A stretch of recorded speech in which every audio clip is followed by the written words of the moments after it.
Words of remembrance for my brother Joey. Since Joe arrived on the scene in Syracuse, New York in the summer of 1974, he's been a source of fascination, joy, and love. He was a complicated man, as the song says. Joe was passionate about writing, about finding the truth, about movies and music and books, about helping his friends and his family, both always increasingly inclusive groups. Joe is passionate in his love for his nieces and nephews. I think you boys and girls were the most beautiful part of Joe's life. And I ask that you, Lindsay, Tommy, Wanda, Carter, Sophia, Lucy, Josie, Adelaide, Mabel, please keep Uncle Joe in your heart and remember him even when you're grown men and women. I want to thank Father Albiro for his friendship and for saying Mass. Father Stephen stepped in for Father Emicoli, who had a medical issue yesterday. Please keep Father Emicoli in your prayers. Thanks to our cousin, Father Greg Cellini, for serving. Friends and family, each expression of condolence, grief, recollection, and love that you've shared with us this week gives us a spark of combined love, sadness, and strength. We're very grateful. As I wrote this, I could hear lines Joe might use. I know that Joe could have made this talk a lot better than I can, and of course, a lot of Joe's best stuff was ad-libbed. I'm going to describe Joe's meaningful life to honor my brother, and I will tell you how he inspired me, and perhaps many of us. Now, as I said, Joe was always a wellspring of joy and interest. You can see it in his baby pictures. Baby Joe squirming, smiling, thinking. It was a novelty for John, Christine, and me to have a brother insulated from older sibling teasing by a sufficient number of years and by his own gentle nature. Well, some insulated. We felt right away that Joey was special, and we had an instinct to love him and protect him. I remember a time when John and I were 8 or 9, when we kicked up all the mushrooms in our backyard because we heard they were poisonous, and so we figured they could be a danger to Joey. The kind of love that we have for our children, the kind where we care more about others than ourselves, I first had as Joe's big brother. Years went by. Joe did very well in school. He applied his high intelligence and strong work ethic, along with initiative, creativity, and his sense of humor, and impressively finished second in his highly competitive class at Conestoga High School. Joe is a strong and versatile athlete. He played numerous sports and lettering in lacrosse and soccer in high school. He was also an honors graduate of the University of Pennsylvania, where he wrote humor in a college periodical, the Daily Pennsylvanian, and where he was a proud active member of Delta Upsilon fraternity. Joe was developing into quite the Renaissance man. Joe always seemed to be doing something interesting. He surprised you, and I always had a sense of eager anticipation when I was about to see Joe. Joe was industrious, even as a kid. I can remember Joe selling iris bulbs from the Chenoweth's garden, door to door in his little red wagon, and making over $100 after splitting gross revenues 50-50 with Mr. Chenoweth. He was a joyful and hilarious person to be with. He was everyone's real favorite in our family, and a devoted son. Throughout his life, Joe crafted, through his personality and love, a devoted family of friends. Timmy Staff, Josh Gansky, Anthony Pryor, Dave Lambert, Dave Genovario. I can't begin to name you all. He went by a number of names: Joseph, Joe, Joey, Von Beats, Mongovero, Uncle Joe, Uncle Joey, Joe Jr., Chapineau. He also sported a wide variety of looks. Joe made a lot of friends. We had a big family, and Joe took advantage by investing himself in authentic connections and fun, caring, and loving relationships with many relatives. Joe was very smart and always seemed to have a plan. At the same time, Joe embodied contradiction. He was the straight-A student who got a speeding ticket because he got lost trying to find the Chester County Library when the books he needed for his AP history class report were not available locally. There was a lovable awkwardness to Joe's personality. Not quite the absent-minded professor, though. More like watching a Monty Python character who was smart and funny, intense in his plan, but vulnerable too. Maybe because of the intense plan. Man plans, God laughs. Part of Joe's charm, and why we love him, is that he was vulnerable.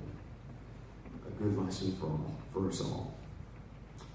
After college, Joe decided to take his writing talent and love of film to Hollywood. Joe set off for California in an early model Oldsmobile with his wit and energy and power of observation, his penchant for caring and making friends, and his ability to attract tall, pretty, intelligent women. There are worse skill sets in the world. In LA, Joe decided to take in LA, he worked a lot and lived a lot and made a lot of friends and had a lot of fun. But like 99% of the people who go to Hollywood, he never hit it big. It is an odd place and an odd business, and I still find it strange that certain movies came out 2 to 3 years after Joe was pitching similar scripts to studios. I mean, how many people write scripts about chimpanzees who are spies? In the summer of 2003, a lot of things changed for Joe, and for all of us when he suffered an attack, a breakdown. It was the arrival of an illness, a mental illness that was to plague him for the rest of his life. He fought it with everything he had. Our family did our best to help him, as did his medical professionals. We all did our best. Might not have been perfect, but we did our best. Nobody could cure him. It was not as simple as kicking up a bunch of poisonous mushrooms. It's an insidious disease, a hidden disease. I pray that we continue to remove stigmas and find cures for biochemical imbalances that cause such suffering. Over the past 13 and a half years, demons of illness attacked Joe's greatest strength. His easy, charming manner, his ability to reason and think, his sense of humor, his ability to understand other people. These challenges were unspeakably frustrating for him. It took an awful toll, mentally and physically. However, a diminished Joe is still a very strong, talented, and resourceful Joe. He met his relentless foes head on, and he kept them at bay. He reminds me of Boromir fighting hordes of orcs in The Lord of the Rings, a book that he and I both love. He protected his charges, and to give inspiration and direction to his friends till his last. Joe successfully shared his best self with us. He loved us, he helped us, he made us laugh. Joe's brilliance was like the intermittent sun that was coming out of yesterday's cloud-filled day. His love, his aid, his sensitivity, humor, and physical presence were bright and healing and brought tears to my eyes, often. Let me share with you some favorite examples of my brother Joe's unique brilliance. Joe gave Tommy his entire baseball card collection on his first birthday. It was a baseball-themed party, and Joe was excited to share his love of baseball with Tommy. Joe wrote his niece Lindsay a 3-page missive on how-tos of defensive driving when she turned 16. Joe had extra special connections with all of the children in his life. And we all know Joe was the biggest kid around, including his goddaughter, Abby. And I'll particularly note the special relationship Joe had with his goddaughter, Sophia, whom he got to spend a lot of time with. When a friend of Joe had procrastinated writing an MBA paper until the day before it was due, Joe, years out of college and with no formal business schooling, but he was probably paying attention to my dad over the years, gathered the information from his friend and wrote the paper in the night, which of course got an A+. Joe was intense in connecting with people and helping friends and family who had lost a loved one, who needed help moving, who needed help with a creative project, who were celebrating a special day. He would raise you up if you were down in your luck. Joe did complete a feature-length movie, The Fabulous Thunderbirds, on a shoestring budget and with the help of his family and friends. Joe's rehearsal dinner speeches and his other speeches, his rehearsal dinner speeches for Johnny Gabrielle, for Dan and Christine, were incredible. His speech for Michelle and me was so insightful and hilarious that after we all picked ourselves up from the floor, it ended the speeches because it was an act that nobody wanted to follow. Joe had a special, gentle relationship with our mother. And last I'll mention, memorably, Joe performed Carly Simon's Nobody Does It Better in front of a video montage of his creation at my father's 75th birthday party. He certainly killed it that night, baby. Joe could have done a lot of things. He chose to be a writer and to help my father and mother at home and with their properties. I'm grateful he made these decisions.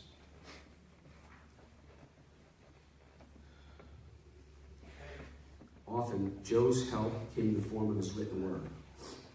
He used his powers and passion to love, to help, to support.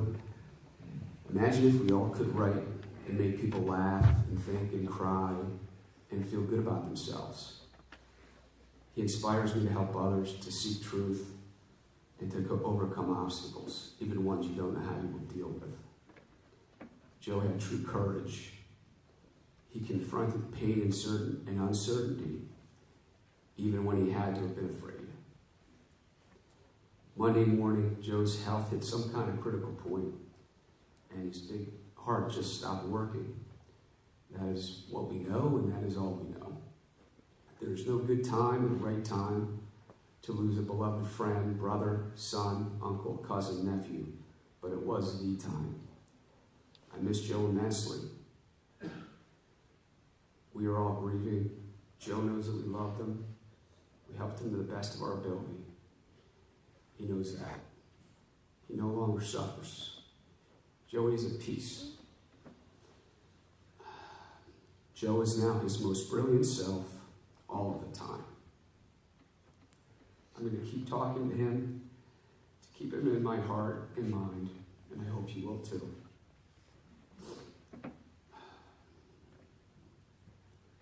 Joe had a way of speaking what was in his heart, of understanding what was important in people, of caring in an open and genuine way, of being with you.